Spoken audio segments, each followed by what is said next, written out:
नमस्कार, आप देख रहे हैं बिस्तक। मैं और रजत देवगन। आज फिर से खेल हो गया। ये क्लोजिंग ऑक्शन सेशन में बाजार एकदम से स्पाइक अप मार गया। वैसे इतनी टेंशन हमें सुबह भी थी। क्यों? क्योंकि पिछले सत्र में 24,774 के लेवल की क्लोजिंग दिखाई थी। किसी को यकीन ही नहीं हो रहा था कि ये क्लोजिंग लेवल भी आ सकता है। पिछले सत्र में भी जाते जाते स्पाइक अप था और आज के सत्र में भी जाते जाते स्पाइक अप। तो ये कैश यानी कि क्लोजिंग ऑक्शन सेशन इस समय ट्रेडर्स का सरदर्द बन गया है। इस पे और क्लैरिफिकेशन की जरूरत है। लेकिन आज जो संकेत थे अंतर्राष्ट्रीय बाजारों में, उसमें अमेरिकन मार्केट पे जबरदस्त तेजी बनी थी। डाउ जोन्स रिकॉर्ड तौर पर जाके बंद हो गया था और वहां पर टेक्नोलॉजी शेयर्स में तेजी आ गई थी। अमेजन का शेयर कूद कूद के ऊपर जा रहा है। पिछले कुछ दिनों में बहुत ही अच्छी तेजी बनी है वहां पर और मार्केट कैप 3 लाख करोड़ के पार पहुंच चुका है अमेजन का। हमारे यहाँ पर हम गिफ्ट निफ्टी को बहुत क्लोजली ट्रैक कर रहे थे। वो बता रहे थे सपाट रहेगा। गिफ्ट निफ्टी की इंडिकेशन बिल्कुल रेंज बाउंड सेशन की उम्मीद थी। लेकिन जैसे मैंने कहा कि एक क्लोजिंग ऑक्शन सेशन की सेटलमेंट जो होगी अगले सुबह दिन, किस तरीके से निफ्टी फ्यूचर्स और स्पॉट फ्यूचर्स का डिफरेंस कम होता है ना, उसके ऊपर बहुत बहुत बड़ा सवाल था। किसी को कोई क्लैरिटी नहीं है, सब हवा में बातें हो रही हैं। तो आज जिसका डर था वही हुआ। जहां पर खुले वहीं पर ही हाई बनाकर मार्केट नीचे आना शुरू हो गया। और आज फिर जो क्लोजिंग में जो खेल हुआ वो मैं आपको बताता हूं।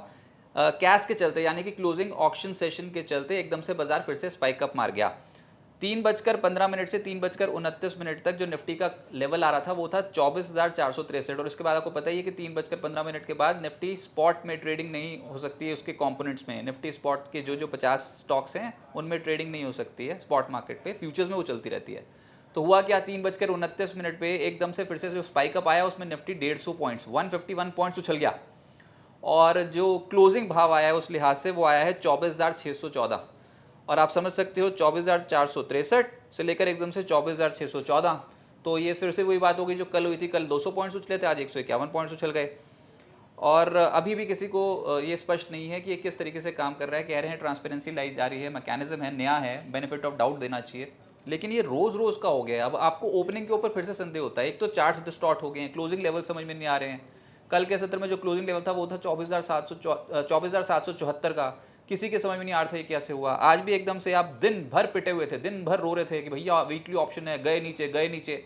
और 24,463 से एकदम से उछल के 24,614 की लेवल की क्लोजिंग है। तो किसी के समझ में नहीं आ रहा भी क्या हो रहा है। लेकिन आज का जो मार्केट रहा उसमें जो क्लोजिंग ऑक्शन सेशन के बाद निफ्टी स्पॉट और फ्यूचर्स में फिर से डिफरेंस आ गया और निफ्टी फ्यूचर्स डिस्काउंट में चले गए हैं। निफ्टी स्पॉट 24,614 की क्लोजिंग और निफ्टी फ्यूचर्स में 24,552 का लेवल देखने को मिल रहा है लास्ट टिक। तो अभी स्पॉट का लेवल ज़्यादा है, फ्यूचर्स का कम। और आज के सत्र में 24,703 का हाई बनाया। ओपन भी यही लेवल था। उसी के बाद एकदम से फिसल पट्टी शुरू हो गई। ये दुख और बढ़ता चला जा रहा था दिन के दौरान। ये बस 2:15 तक तो मतलब पिटे ही पड़े थे। दिन का लो लगाया 24,427। फिर जो स्पाइक अप आया उसमें आप एकदम से 24,614 के लेवल पे बंद हो गए। 159 पॉइंट्स नीचे दिखाई देगा आपको निफ्टी। लेकिन मैं फिर बता रहा हूँ कि ज़्यादातर समय लाल निशान में इतने बुरे पिटे हुए थे। 300 पॉइंट्स के करीब नीचे था निफ्टी और एकदम से स्पाइक अप मार गया। फिर निफ्टी बैंक भी ऐसे जाते जाते स्पाइक अप मार गया। ये 340 अल्टीमेटली गिरकर बंद हुआ है 57,909 के लेवल पे, 57,907 के लेवल पे। और सेंसेक्स 210 अंकों की गिरावट के साथ 78,428 के लेवल पे बंद हुआ है। ये सब एडजस्टेड लेवल्स हैं। चार्ट्स के जरिए समझिए आप, इस तरीके का मार्केट देखने को मिला। पहले तो डेली चार्ट्स, कल के सत्र में क्या बड़ी बुलिश कैंडल नजर आ रही है ना, कुछ नहीं है बुलिश बुलिश। ये बिल्कुल इनडिसीजन वाली कैंडल थी। ये अगर क्लोजिंग ऑक्शन सेशन ना हुआ तो इतनी भयानक तेजी बनती भी नहीं। और आज की मार्केट में अब देखो आपको हैमर सा दिखाई दे रहा है लाल रंग का, लेकिन ये भी एडजस्टमेंट के बाद ही हुआ है। ये CAS सेशन में जो भी हुआ है। लेकिन अगर दिन भर देखते तो बिल्कुल ही लालम लाल था मामला, बहुत बुरी तरीके से। जितनी ऊपर हरी दिख रही है ना उतनी नीचे लाल भी दिखाई दे रही थी। इंट्राडे बेसिस पे देखो, कल जाते जाते एकदम से निफ्टी ने स्पाइक अप मारा था 200 पॉइंट्स का। आज भी बिल्कुल वैसे ही स्पाइक अप मारा है 151 पॉइंट का। और ये सब क्लोजिंग ऑक्शन सेशन में हो रहा है। और अगर आप आज की बात करो 1 मिनट चार्ट पर देखो तो पोस्ट 3:15 PM जब मार्केट पे कहीं कोई ट्रेड नहीं हो रहा था ना, निफ्टी के 50 स्टॉक्स में कोई ट्रेड नहीं हो रहा था स्पॉट में, तो तब ये डेरिवेटिव में फ्यूचर्स में जो खेल हो रहा होता है, जाते जाते एकदम से नियर टू 3:29 3:30 PM ये स्पाइक देखने को मिलता है। और आज के सत्र में भी 151 अंक उछल गए। अच्छा, अब आज मार्केट थी, अगर आप ज़्यादातर देखते तो 4 या 6 स्टॉक्स निफ्टी के हरे निशान में थे, बाकी सब लाल निशान में थे। लेकिन क्लोजिंग में 14 स्टॉक्स ऊपर आ गए हरे निशान में और 35 गिरे हैं। ऐसे ही ब्रॉडर मार्केट्स पे भी 1,601 शेयर्स चढ़े हैं, उसके मुकाबले 1,708 शेयर्स गिरे हैं NSE पर।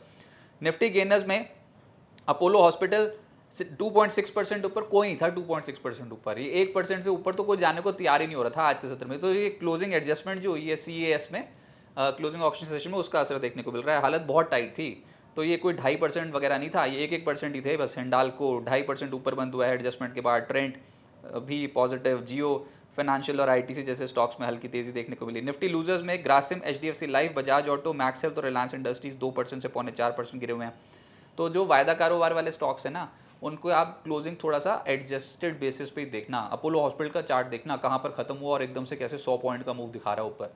फिर KEI इंडस्ट्रीज आज के दिन का सरताज था, करीब करीब 10% चढ़ गया। गोडफ्रे 4.5% ऊपर, नाल्को, CG पार, हीरो मोटोकॉप 3% से 4% चढ़े। FNO गेनर्स की सूची में सारे स्टॉक्स थे। FNO लूजर्स में LIC, क्योंकि OFS खुला हुआ है, सरकार ने 6.5% हिस्सा बेच डाला है इसमें, और 32,000 करोड़ रुपए का OFS है, अब तक के इतिहास का सबसे बड़ा OFS LIC लेकर आ गई है। तो ये स्टॉक 8% क्रैश हो गया। फिर UPL 0.6% नीचे, एडा 5% नीचे, डाबर, HDFC लाइफ 3.25% से 4.25% नीचे आ गए। मिड कैप गेनर्स में RBA यानी कि रेस्टोरेंट ब्रांड एशियन का घाटा कम हुआ है, तो उसकी वजह से आज ये 20% अपर सर्किट पे था। मान्यवर 17.5% चढ़ गया। एथर एनर्जी वन वे ट्रैक पे दौड़ा, लाइफ हाई पे पहुंचा हुआ 14% ऊपर। एलिवस और ग्रेफाइट 8% से 10.5% चढ़ गए।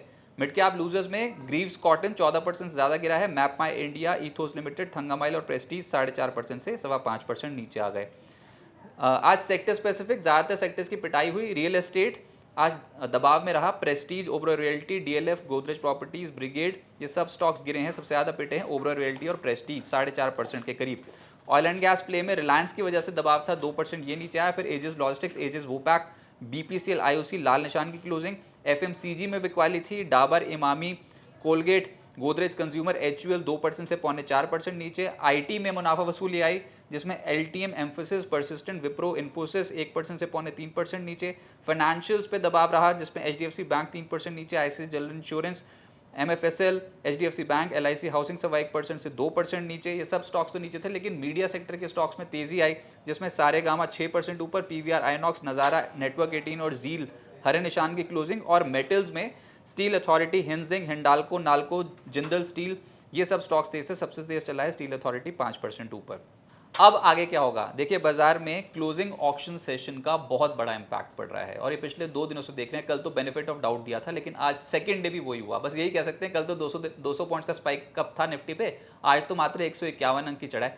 अब होगा ये कि FNO और स्पॉट में ये भारी अंतर आया हुआ है। जैसे मैंने बताया कि जो निफ्टी फ्यूचर्स है वो स्पॉट के मुकाबले डिस्काउंट पे है क्लोजिंग आधार पर। ये निफ्टी और सेंसेक्स में भी डाइवर्जेंस है, कल भी थी आज भी। कल निफ्टी 1.6% चढ़ा था और सेंसेक्स 0.7% चढ़ा था। आज निफ्टी 0.64% गिरा है और सेंसेक्स 0.27% गिरा है। तो ऐसा हो ही नहीं सकता है, बराबर बराबर ही होना चाहिए लगभग मामला। तो ये दिक्कत खत्म कब होगी? अभी ये नया सिस्टम है, इसको ब्रोकर्स भी ढंग से नहीं समझ पाए हैं। सभी कह रहा है कि बिल्कुल गाइडलाइंस के मुताबिक ही ये जो है सिस्टम इंप्लीमेंट हुआ है, ग्लोबल स्टैंडर्ड्स के मुताबिक है, तो इसको थोड़ा एडजस्ट होने में थोड़ा समय तो लगेगा ना। फिर जब इंस्टीट्यूशन वॉल्यूम्स अच्छे खासे हो जाएंगे कैश में, यानी कि क्लोजिंग ऑक्शन सेशन में जब इंस्टीट्यूशन वॉल्यूम्स बढ़ जाएंगे, तब शायद ये स्पाइक अप्स ना आए, तब ये स्टेबिलिटी आती हुई नजर आएगी, और इंस्टीट्यूशन वॉल्यूम्स डेवलप होने में समय लगेगा। देखते हैं आज का आंकड़ा क्या आता है NSE और BSE का। बाजार की उथल पुथल में ट्रेडर्स की अभी मुश्किल बढ़ी हुई है, और ट्रेडर्स थोड़े पोजीशंस अगर लाइट लें, स्पेशली एंड सेशन में जाते जाते, तो वही ठीक है। नहीं संभाल पाओगे भैया, और ओवर लेवरेज तो बिल्कुल नहीं संभाल पाओगे, और ऊपर से अगर आपने कैरी कर ली पोजीशन, तो वो तो आप समझ लो 150 पॉइंट ऊपर 200 पॉइंट नीचे, इस तरीके की मार्केट कैसे संभाल पाओगे आप? तो थोड़ा लाइट रहें। और कल सुबह 10 बजे RBI की पॉलिसी आएगी, और इस मॉनेटरी पॉलिसी की सबसे बड़ी कवरेज आप बिस्तक पे ही देखेंगे। 10 बजे RBI गवर्नर की कमेंट्री, और उसके बाद फिर 10:35 पर बड़े जानकार हमारे साथ जुड़ेंगे। एक पैनल होगा, उनसे हम डीकोड करेंगे कि इस RBI पॉलिसी का मतलब क्या है, रुपए की क्या गिरावट को थामने में कामयाब हो रही है RBI, या फिर अर्थव्यवस्था पे क्या असर देखने को मिलेगा, मॉनेटरी सिचुएशन कैसी है इसमें, और साथ ही साथ स्टॉक मार्केट पे क्या इम्पैक्ट पड़ेगा। इन तमाम चीज़ों को हम सुबह डिस्कस करेंगे। तो कल RBI पॉलिसी मेजर इवेंट है, और साथ ही साथ हम ये जो कैश है, जो नया सिस्टम है, इस पर तो पैनी नज़र बनाए ही हुए हैं। और आज आप क्लोजिंग सेशन में देखते हैं, हमारे लाइव सेशन में 3:15 बजे बहुत जब हलचल हो गई थी मार्केट में अचानक से, तो उसकी भी आपने बड़ी कवरेज बिस्तक पर ही देखी। तो स्टे कनेक्टेड, लेकिन अभी बाजार के लिए थोड़ा नया सिस्टम है, टफ चैलेंज है ट्रेडर्स के लिए।